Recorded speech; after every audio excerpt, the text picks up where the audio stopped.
Previously on Balls. We go, and we've been waiting to get hold of him, and finally we get a Skype call through, and he phones through. But there he is in all his splendour. You can't tell me there's traffic problems in Durban, David. Come on. No, sorry, Darren. I mean, I went to watch the box throw. I took my little son Jason to get a few autographs. So I saw JP, told he was lazy. I saw Busy and Yanni Duplessis. So it's quite interesting watching, huh? All right, yeah, of course. They how did that all go? What were they doing today? Kick and kick and kick. Kick and charge. Yeah, it looked like a Blue Bulls training session. And teases up nicely for to wrap up what we've been talking about most of the day today, and that is the makeup of the Springboks squad. And we were chatted to Front Row Grunt a little earlier today. Had an in-depth discussion about that. Peter de Villiers. I don't know if you heard any of that chat. Obviously, you were out and about, so you didn't. But Peter actually wasn't even aware what the squad was. Who else did we speak to about that today? Josh Dross. They've got the flanker from the Stormers is in, because there was a bit of controversy last week about him not being in, but he's in. So a couple of players I don't actually know. But sorry, which flanker from the Stormers? The number 6. Hmm? The Stormers flanker, who played really well on Saturday night against the Bulls. Kolisi? Yeah, he's there. What? Training. We haven't seen. Oh, you know what? They've been included in a training in addition as a training squad. So he's not in the Springbok squad, but they've invited him down to obviously him and I think 5 other players. Well, they had 2 teams running, and it looked like the back line was Hogarth, Dane, Francis Dane, de Villiers, Abana, and JP. And fullback was Kirsten. So that's one team they ran as. Kirshner, sorry, yeah. So they ran as one side, and then they changed around a bit, but that looked like one sort of side. But who knows what's going to happen on Saturday. You say no Lambie there, so they're running with Kirshner at fullback. Yeah, he was running fullback. I think they changed around a bit, but Lambie would look like, I'd say he'd probably come off the bench on Saturday. Well, we said that when we were chatting, going, don't be surprised. As I say, once again, with that, and that's the whole thing. I mean, you've obviously seen what people have been commenting about the squad, and generally there's people are not happy about one aspect or another. As we were saying earlier, and asked the question, would you not expect Hanneke Meyer to go with the players and the team and the kind of rugby that he knows and that brought him success? He's now the coach, so he's not going to suddenly come with this whole new rabbit out of the hat. He's going to play the kind of rugby that made his teams successful under him. Yeah, but look, also people got to understand it's his job. It's like your job. You know, you want to do things that you bring people on board that know they'll do what you want them to do. Except John. As a rugby coach, this country is so fanatical about rugby. Everyone's an expert, and they've never played the game. So he's going to be judged. He's got 4 days to prepare to play the worst team in the world, which is the Poms. Everyone hates them. So he doesn't want to lose. Can you imagine if he lost? Everyone in the South Africa said, "Oh, get rid of the coach." So he's going to pick a team that he wants to play the style of rugby to win. I'd say after the 3 Test matches against England, then we'll see his momentum change to bring a few younger guys in. But he doesn't want to go into a test with inexperienced, and lose in a country where South Africa you're going to be judged from start to finish. Yeah. That was the whole debate, particularly, and he's made a point. Hanneke's made a point of going, look, it's not easy coming out of these guys are all match fit. They've all been playing Super Rugby, but coming out and putting a team together less than a week before a series against England, it can't be easy. But again, the whole debate about whether you should say, listen, guys, we're playing against England. We want to win the series. We've got the players to do it. But I've got a longer-term picture here, so I'm going to be putting in guys like Jandre Krier and Etzebeth and those guys, and I want to run them from now. It would kind of take a little bit of the pressure off him. Well, that's right. If he came out and said, this is the team I'm picking, and I'm looking at long-term, if he says that, he's got no excuses. But if he says, I'm going to pick players to win, like I spoke to someone in Cape Town, he said, lucky there's no test in Cape Town because they're very upset some of the other Stormers didn't make the side. And I said, well, that's everyone's opinion. You know, the thing is, this is the world stage, and everyone's going to be watching South Africa because the 4 nations coming up really between us, Australia, New Zealand, and Argentina. So they want to start off on a good note, and everyone loves rugby. But I'm just saying that 4 days in our days, Darren, we had 3 days to prepare for a Test match. So things have definitely changed. Yeah. You say you got a chance to chat to some of the players? Yeah, I just had a word to Busy, and that they were very disappointed with their game on Saturday night. They're absolutely annoyed. But that's, I just sort of said hello to some of the guys I know, and that was about it. But look, they trained, they did there was an open session, so they did what they had to do for the people to have a look at, and I'm sure they'll change their tactics while they go into behind closed doors. All right, so none of the management, they chased you because they thought you might be a Wallaby spy. They don't really care. And they probably know you would not spy for the Wallabies anyway. Exactly, that's right. Wallabies playing tomorrow, Darren? No, who cares, Johnny? Yeah. Are they? Who are they playing tomorrow? The Barbars or what? Is it Scotland? No, they're playing Scotland up in Newcastle, and they get to give a Test match during a midweek game, so they give away caps for any occasions these days, which is not. There was a lot of talk at home about just sort of degrading the jersey a bit, because a Test match is a Test match, so you just don't give a cap for every game you play. Yeah, and it's at Scotland, the way they've been playing rugby at the moment, they probably are like a dirt tracker team anyway, so Tuesday Test is probably appropriate. I love Scotland, I love the country. Anyone in Scotland listening, I get your rugby sorted out. Even their juniors were getting hammered by the Aussies today. I think 25-0, the game was still going on when we spoke to Peter de Villiers, so not much coming through there. Definitely not. All right. Okay, so that's the... Okay, can I just ask, was... the team running against them, did it look like there was any kind of structure to that team? In other words, where Heineken might have been looking at some of the players on the other side and deliberately putting them into what would have probably been the opposition side for his starting lineup, just to see how they cope against some of these players? And did it look like maybe Siya Kolisi might have been... they might still... Look, I don't know if they can bring a guy into a squad during the week, but... no, it looked like the team that I'd looked at it was, I'd say, a team. Spies at Hogarth 9, Spies. They had the Sharks front row. So I think that was one team, and the other was that he mixed them around a bit.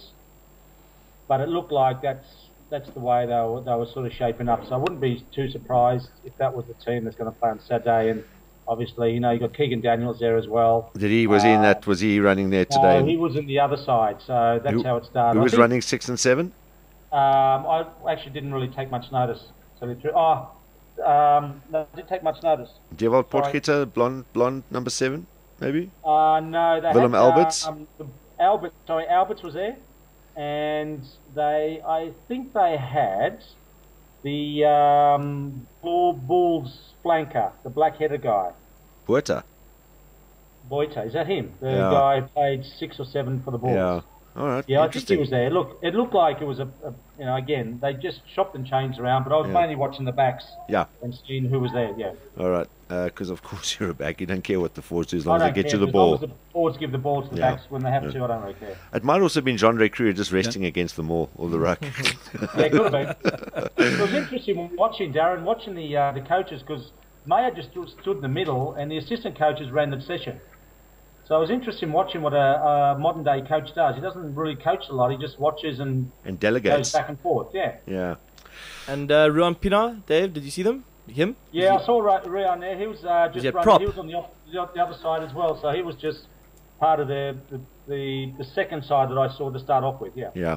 All right, well, thanks for that little bit of insight, because, I mean, obviously there's a lot of discussion about who the starting 15 will be, and we were talking about that with Tank as well, but you can't read anything into that. As you say, he might be trying, putting one or two guys deliberately in the sort of second side just to see them up against a certain player to look for specific things, so you don't know. Shocking results on the weekend, the Springboks losing to the Stormers and the Springboks losing to the Lions. Yeah, look, not good at all, was it? I mean, what I said last week, I think I went really poorly this week. Obviously, there's a bit of a hoodoo. The Lions still got over the Sharks from last year as well, Curry Cup. So, you don't take that in consideration. But, you've got to look at form. And you look at form and you think the Lions have got no chance. But they came out like a house on fire, and they actually should have touched up the Sharks, a lot in the first half. The second half wasn't great. Then you go and watch the Bulls. The Bulls... the thing is, I don't understand. They had 3 minutes to go, Darren, and the Bulls were attacking, and they panicked. They didn't take their time, score the try. They threw the ball from side to side, to side to side. Olivier threw that ball in the touch when there was no one there. A team that's champion team stays there, down, and just slowly works away. But they, Yeah. and that's the difference between. If that was a Crusaders camp there for the last 3 minutes until they got a try, and that just shows you, and I thought they would have done that, but obviously the Stormers just defended and they got away with it. Maybe that might be a of the older heads that have left the fray. I mean, they've lost 7 really experienced players, and people have been very surprised at how well they've done. But in situations like that, surely you've got to pinpoint the fact that there isn't a Victor or a Buckies or one of those guys to go, okay guys, let's just be patient, let's just close the game down. They've got a lot more youngsters there. Well, and I think also the captaincy of Spieth, I mean, it just showed that if he's a great captain, he would have taken control in the last 3 minutes. And they didn't do that. And all the story was actually defend instead of actually, trying to get the opposition and get someone offside or quick tackle.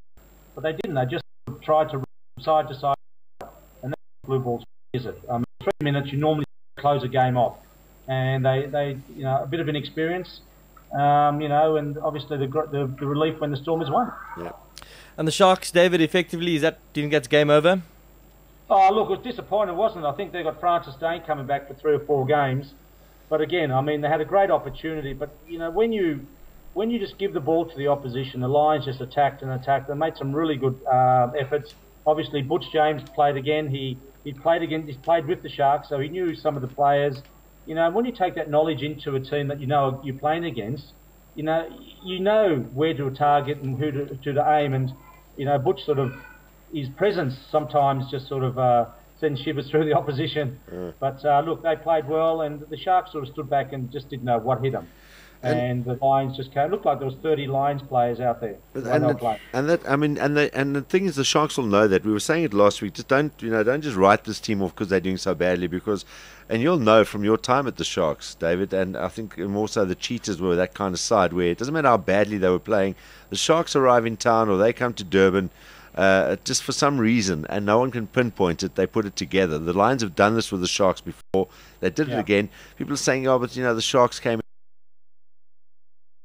level now knows. It doesn't matter how they could be playing with 14 guys on crutches. You never ever go into games underestimating opponents anymore in this competition. That cannot be the reason. No, well, that's right. I mean, the thing is, it's obviously the Mitchell has been under a lot of pressure, and he said to the guys, look, we beat him here in the Curry Cup last year. And if you look at Ellis Park, I know it's Coca-Cola Park, whatever it is now. But, I remember when the Wallabies used to go there and you think the Wallabies have a great chance and the Springboks just touch them up. There is something about that oval that some teams struggle. And, and the Lions realise they'll come in last. But how can a team last, realistically, beat a team come in 7th or 8th? You know what I mean? Because the Sharks have got great form, they've been playing well, and the Lions have been last. So it's just... There's definitely something wrong mentally, or they actually, I don't know. It's just one of those things that happens where some team do play better when they play certain teams. Yeah, it might not be tickets for them because they're guaranteed 4 points during this break, because they actually get 4 weeks because their bye comes up in this whole period.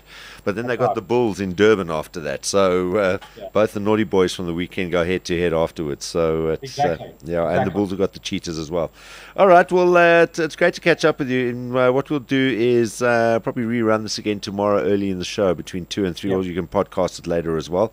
But really, obviously, nice to hear what was going on down at the little pre-training or the training session. Let's just wrap up with your predictions for the weekend as per normal, because everyone got pummeled this week on those. So we won't talk about the Waratahs again, will we? Every time I pick them, they lose. Okay, we'll put in the kiss of death on them. But let's run through the games quickly coming up. Simon, the international ones. Well, that's all you want. There's no Super Rugby. No Super Rugby. Oh, let's go to the international games then. Predictions. Here we go. Okay, Oz Scotland tomorrow. Australia. All Blacks Ireland.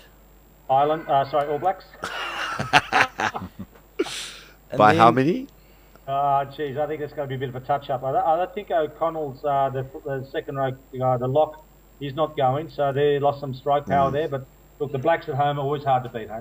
15 points plus at least, should be. And then us versus England on Saturday in Durban.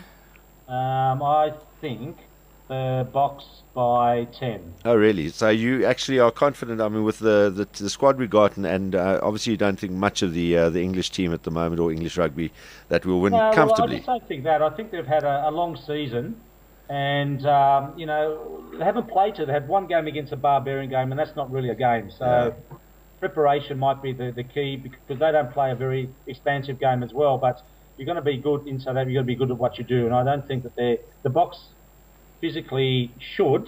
This is what I mean. They should be too strong for the English. But again, you know, I still reckon by that amount of points. All right, Box by 10, says David Campese. Well, one more. What's that? Aussie versus Wales. We did that one, Johnny. Look, No, I you did think Aussie No, you did Scotland. Aussie Scotland. Aussie Wales. Aussie Wales on sorry, Saturday. yes. okay, that's tomorrow, I think, and then on Saturday you've got Australia versus Wales. So I think it's going to be a very interesting game. Depends on who plays number 10 for Wallabies. They keep on changing players, but if Wales can play the form they showed in the Six Nations, I think this is going to go down to the wire. I reckon the Wallabies by 2 points. All right, tight one there for the Wallabies. Thanks a lot, David. Nice to catch up with you, and yeah, we'll probably rerun this again tomorrow early on in the show, but we will talk to you again next Monday, and enjoy the week. Thank you. Take it easy, guys. Cheers, man. Cheers. Bye bye. There we go. That's David Campese joining us on the flush out today, and his predictions on the internationals. Of course, it's bizarre not talking about Super Rugby for a few weeks, and then we. Go all the way. I think he might. Brilliant. Brilliant. 2 p.m. to 6 p.m. Mondays to Fridays live on balls.co.za.